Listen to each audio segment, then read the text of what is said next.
Good morning dear students, welcome in our SST class. हाँ जी बेटा, हम 4th चैप्टर कर रहे थे एसएसटी का क्लाइमेट।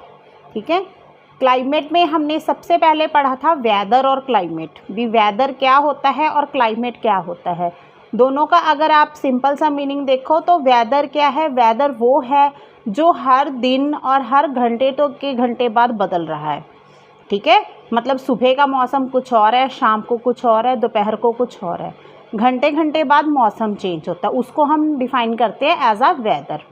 और क्लाइमेट क्या होता है, क्लाइमेट किसी भी जगह का लंबे समय तक रहने वाला जो मौसम होता है वो होता है उसका क्लाइमेट, वो एटमॉस्फेयर वो होता है उसका क्लाइमेट।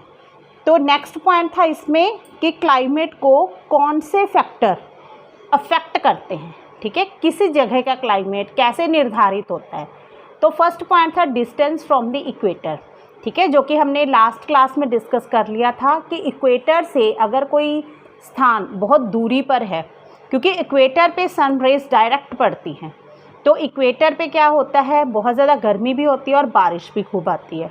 ठीक है, जैसे जैसे इक्वेटर से पोल्स की तरफ बढ़ते हैं, जैसे नॉर्थ पोल की तरफ, साउथ पोल की तरफ, वहाँ पे क्या होता है, धीरे धीरे जो किरणें होती हैं, रेज होती हैं, वो स्लैंट होनी शुरू हो जाती हैं, तिरछी जाती हैं, तो वहाँ पे कम जाती हैं, तो वहाँ पे क्या होता है, ठंडा वातावरण होता है। जैसे कि नॉर्थ पोल के बिल्कुल पास पहुँच के वहाँ पे फ्रिजिड जोन आ जाता है। हमने इसमें 3 तरह के जोन्स पढ़े थे। ठीक है, 3 हीट जोन थे, टॉरिड जोन, टेम्परेट और फ्रिजिड जोन। टॉरिड जोन आपको पता है जो इक्वेटर के आसपास वाला एरिया है, दोनों तरफ, नॉर्थ में भी और साउथ में भी, वो है टॉरिड जोन। और जो उसके बाद एरिया आता है आर्कटिक सर्कल और एंटार्कटिक सर्कल में, वो है टेम्परेट जोन, और उसके बाद है फ्रिजिड जोन। ठीक है, ये आपकी बुक में जो पिक बनी हुई है 24 नंबर पेज पे, आप उसमें देख सकते हो। ठीक है, और जो हमारा इंडिया का साउथ हिस्सा है वो आता है टॉरिड जोन में, और जो ऊपर वाला नॉर्थ का हिस्सा है, ठीक है, वो आता है टेम्परेट जोन में। ठीक है, जैसे अपना पंजाब किस में आता है, वो आता है नॉर्थ हिस्से में। ठीक है, टेम्परेट जोन में आता है अपने बहुत ज़्यादा हीट भी नहीं पड़ती भी और इतनी बारिश भी नहीं होती कि दिन रात ही बारिश आती रहती है। ठीक है, तो अपना है पंजाब कहाँ पे है, नॉर्थ में, टेम्परेट जोन में पड़ता है। ठीक है, तो आज हम उसके नेक्स्ट पॉइंट करेंगे जो कि छोटे छोटे पॉइंट हैं। हाइट अबव सी लेवल, किसी भी जगह का क्लाइमेट सी लेवल के अकॉर्डिंग भी निर्धारित होता है। Distance from the sea, winds और ह्यूमिडिटी। अब हमारा फर्स्ट पॉइंट है height above sea level. Height above sea level क्या होता है, कहते हैं जैसे आपने कभी किसी हिल स्टेशन को विज़िट किया है, क्या आप जानते हो कि जो हिल स्टेशन होते हैं वो प्लेन्स के मुकाबले, मैदानों के मुकाबले बहुत ज़्यादा कूल एरियाज़ होते हैं। Even if the 2 places are the same distance away from the equator. ठीक है, चाहे वो इक्वेटर से सेम दूरी पे हो, लेकिन हिल्स में क्या होती है, कूलिंग होती है। क्यों? क्योंकि the higher you go the cooler it becomes. जितना आप ऊंचाई पे जाते हो किसी भी जगह की, वो वहाँ पे ठंड पड़नी शुरू हो जाती है। जैसे आपको पता है ना, लोग माउंट एवरेस्ट पे जाते हैं, हिमालय पर्वत पे जाते हैं, वहाँ पे कितनी ठंड होती है, ऑक्सीजन लेवल बिल्कुल कम हो जाता है, लोग सिलेंडर लेके जाते हैं साथ में। The peaks of high mountains are, जो ऊंचे पर्वतों की चोटियाँ हैं, ठीक है, वो कैसे स्नो से लदी रहती हैं, हर समय वहाँ पे बर्फ़ ही बर्फ़ रहती है। तो जितनी कोई जगह सी लेवल से ऊंचाई पे होती है, वहाँ पे उतना ही उसका ठंडा क्लाइमेट बनता है। ठीक है, तो ये पॉइंट समझ में आ गया आपको। Height above sea level, height above sea level का मतलब है बेटा जो सी लेवल से जो जगह जितनी ऊंचाई पे होगी, ठीक है, वहाँ पे उतनी ही ठंड ज़्यादा होगी, वहाँ का क्लाइमेट ठंडा ही रहेगा। नेक्स्ट पॉइंट है हमारा डिस्टेंस फ्रॉम द सी। आप देखो, समंदर से दूरी, जो जगह कहते हैं वाटर जो होता है heats up and cools more slowly than land. जो पानी होता है ना, ज़मीन के मुकाबले, रेत के मुकाबले गर्म भी जल्दी हो जाता है और ठंडा भी जल्दी हो जाता है।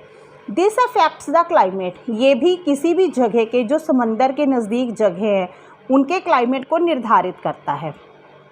वो क्या होती हैं, कहते हैं सर्दी में गर्म होती हैं और गर्मियों में ठंडी। Than places far away from the sea, जो समंदर से जगह दूर है ना, उनके मुकाबले वो जगह जो समंदर के नज़दीक हैं वो सर्दियों में गर्म और गर्मियों में ठंडी होती हैं। फॉर एग्जाम्पल जैसे अब मुंबई है, मुंबई क्या है, वो इक्वेटर के बिल्कुल नज़दीक है दिल्ली के मुकाबले।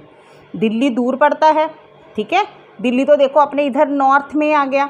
We can therefore expect to be warmer than Delhi during summer. लेकिन हमें लगता है कि आशा करते हैं कि जो इसको हम गर्म महसूस करते हैं भी, हाँ भी दिल्ली से ज़्यादा गर्म होगा समर में। लेकिन ऐसा नहीं होता, क्योंकि जो मुंबई है बेटा वो सी कोस्ट पे है, बिल्कुल समंदर के तट पे है, तो इसीलिए वहाँ का क्लाइमेट मॉडरेट सा रहता है। मॉडरेट होता है सामान्य सा, ना तो वहाँ पे ज़्यादा ठंड होती है ना ज़्यादा गर्मी होती है, ठीक है। तो मतलब जो वहाँ पे पता है क्या है, समंदर से जो हवा आती है ना वो सीलन वाली हवा होती है।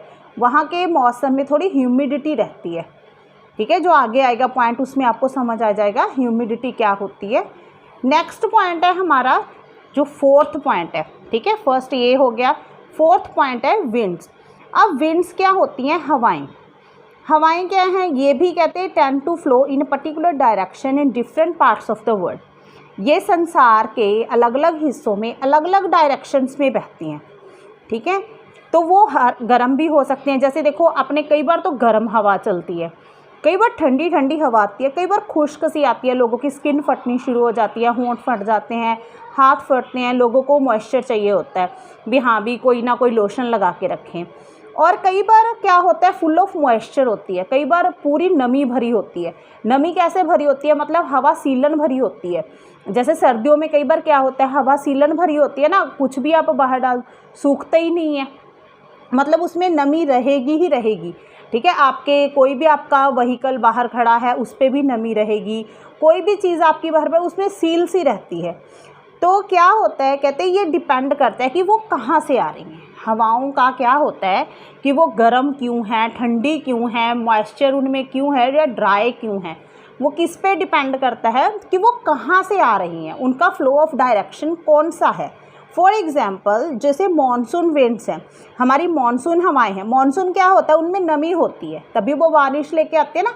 लोग कहते हैं अभी मॉनसून आई हुई है तो इधर बारिश होगी, ठीक है। मॉनसून क्या होता है, जब हवा जैसे समंदर से हवाएं चलती हैं, जब समंदर से चलती हैं तो उनमें हवा में नमी भरी होती है, वो अपने साथ पानी लेके आती हैं। जैसे इंडियन ओशियन से, अरेबियन सी से जब वो हवाएं चलती हैं तो वो बहुत सारी बारिश लेके आती हैं, मतलब large parts of India, Bharat के बहुत सारे हिस्सों में। और जो हॉट विंड्स होती हैं जैसे कि मारूथल से चलती हैं जब, ठीक है, मारूथल में क्या है, रेत ही रेत है, वहाँ पे गर्म और खुश्क हवा है। तो वो जैसे दिल्ली नज़दीक पड़ता है तो कहते हैं दिल्ली में जब मारूथल से चलने वाली हवाएं बहती हैं तो दिल्ली को बहुत गर्म कर देती हैं समर में, मतलब बहुत गर्मी पड़ती है। तो वहाँ का किसी भी जगह का जो क्लाइमेट होता है वो विंड्स पे भी, विंड्स के अकॉर्डिंग भी निर्धारित होता है, विंड्स भी उस पर अफेक्ट डालती हैं, ठीक है। लास्ट पॉइंट है बेटा हमारा ह्यूमिडिटी। ह्यूमिडिटी होता है हुम्मस की स्थिति, ठीक है, जब नमी भरी हो किसी चीज़ में। ह्यूमिडिटी क्या होती है, देखो आपकी फर्स्ट लाइन ही लिखी हुई है, is the amount of water vapour in the air. जब हवा में नमी की मात्रा हो, उसमें पानी हो, it affects the climate of a place. The air over the equator is laden with water vapour.